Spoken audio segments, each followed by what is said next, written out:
Assalamualaikum warahmatullahi wabarakatuh. Baiklah, nama saya Andre Irmanto. Saya mahasiswa STEMIK Indra Gilehri dari Fakultas Sistem Informasi. Baiklah, dalam tugas kali ini yaitu adalah tugas ulangan tengah semester. Dalam tugas ini untuk memenuhi tugas mata kuliah Sistem Basis Data.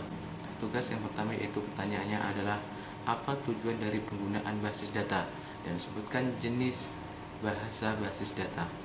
Saya jawab, tujuan utama basis data yaitu adalah memudahkan kita dalam memperoleh data yang kita cari.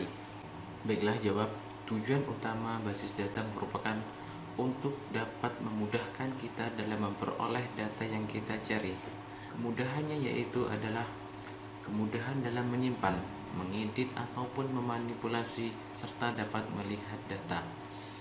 Jadi ketika kita mengalami kesalahan data, kita memudah dalam mengedit atau merubah data tersebut. Kemudian melihat data. Jadi di diagram di jadi basis data ini sangat memudahkan kita dalam memahami isi data tersebut. Oke, kemudian yang kedua yaitu adalah efisien ruang penyimpanan dengan database. Kita dapat menghindari terjadinya kesamaan data dengan menggunakan kode tertentu sehingga ruang penyimpanan menjadi lebih efisien. Jadi basis data ini memudahkan kita efisien penyimpanan ruang. Jadi di sini tidak terjadi penggandaan data secara otomatis. Apabila data yang sudah masuk ke sistem basis data ini tidak bisa masuk lagi, jadi tidak terjadi penggandaan data dan penggandaan file. Oke, selanjutnya bentuk bahasa basis data. Bentuk bahasa basis data itu ada tiga. Yang pertama yaitu Data Control Language atau DCL disingkat DCL. Yang kedua yaitu Data Definition Language disingkat DDL. Yang ketiga Data Manipulation Language disingkat DML. Oke, yang pertama Data Control Language atau DCL. DCL merupakan sub bahasa untuk mengendalikan struktur internal basis data. DCL untuk menyesuaikan sistem agar supaya lebih efisien, dan DCL sangat bergantung pada vendor. Data Definition Language atau DDL. DDL menggambarkan atau mewakili desain basis data secara keseluruhan, dispesifikasi dengan bahasa khusus yaitu DDL. Dengan bahasa ini kita dapat membuat create table atau buat tabel baru. Kemudian indeks, mengubah tabel, menentukan struktur penyimpanan tabel, dan lain-lain. Hasil dari komplikasi perintah DDL adalah kumpulan tabel yang disimpan dalam file khusus yang disebut kamus data atau data dictionary. Oke, yang ketiga, Data Manipulation Language atau DML. Data Manipulation Language atau DML bentuk bahasa basis data untuk melakukan manipulasi dan mengambil data pada suatu basis data.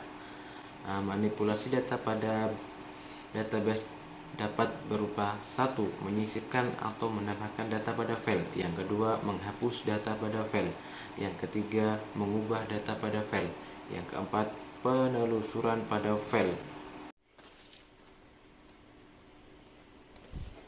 Oke, soal nomor 2 yaitu buatkan diagram ER untuk aplikasi sistem informasi manajemen perpustakaan dengan melengkapi atribut dari entitas masing-masing.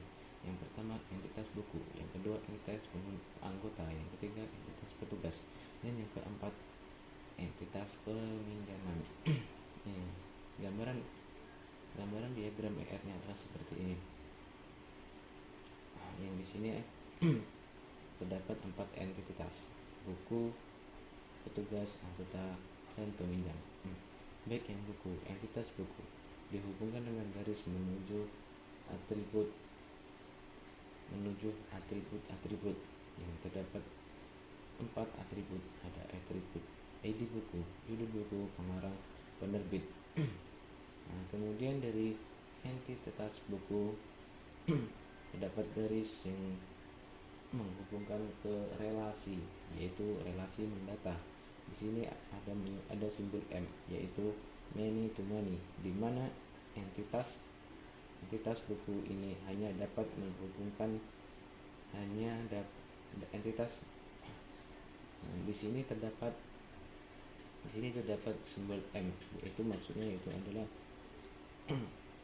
entitas buku dapat menghubungkan banyak entitas ke banyak. Baiklah, di sini terdapat simbol M, yaitu maksudnya itu adalah entitas buku ini dapat menghubungkan banyak entitas pada entitas petugas. Ini ada M sama M, entitas. Kemudian di sini terdapat relasi entitas petugas dihubungkan dengan garis menuju atribut. Ada atribut petugas, nama, alamat, nomor telepon. Kemudian terdapat garis lagi menuju atribut, yaitu atribut mulai ini. Terdapat simbol angka 1, yaitu entitas 1 hanya berhubungan pada satu entitas. Jadi tidak bisa lebih menghubungkan ke entitas. Kemudian terdapat lagi garis menuju entitas anggota. Terdapat simbol N. Simbol N ini yaitu adalah setiap entitas petugas dapat menghubungkan dengan satu entitas, di entitas anggota. Terdapat entitas anggota ini memiliki 4 atribut yang dihubungkan oleh garis-garis. Ada atribut ID anggota, nama, alamat, nomor telepon. Kemudian selanjutnya ada simbol 1, yaitu maksudnya adalah entitas anggota hanya berhubungan pada entitas peminjam. Di sini ada entitas, juga ada relasi. Jadi entitas dan relasi ini menjadi satu.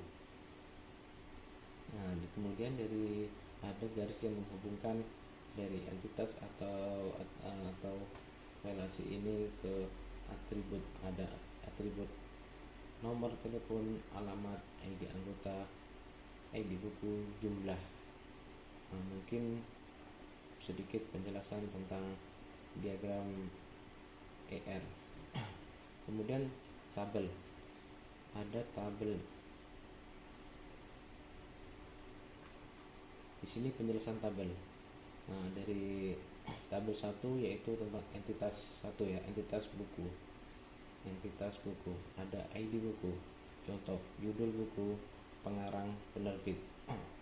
Yang kedua, petugas. Entitas petugas ada ID petugas, nama, alamat, nomor telepon.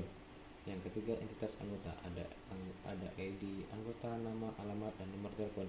Dan yang keempat, peminjam. Entitas peminjam, nama, terdapat atribut nama, ID anggota, alamat, ID buku, jumlah. Jadi keempat entitas ini saling berhubungan. Contohnya yaitu adalah di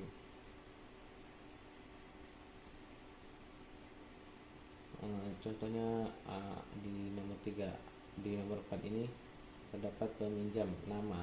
Nama ini diambil dari entitas anggota, yaitu dari atribut nama, yaitu nama. Contoh di sini nama Sai'an diambil dari nama ini.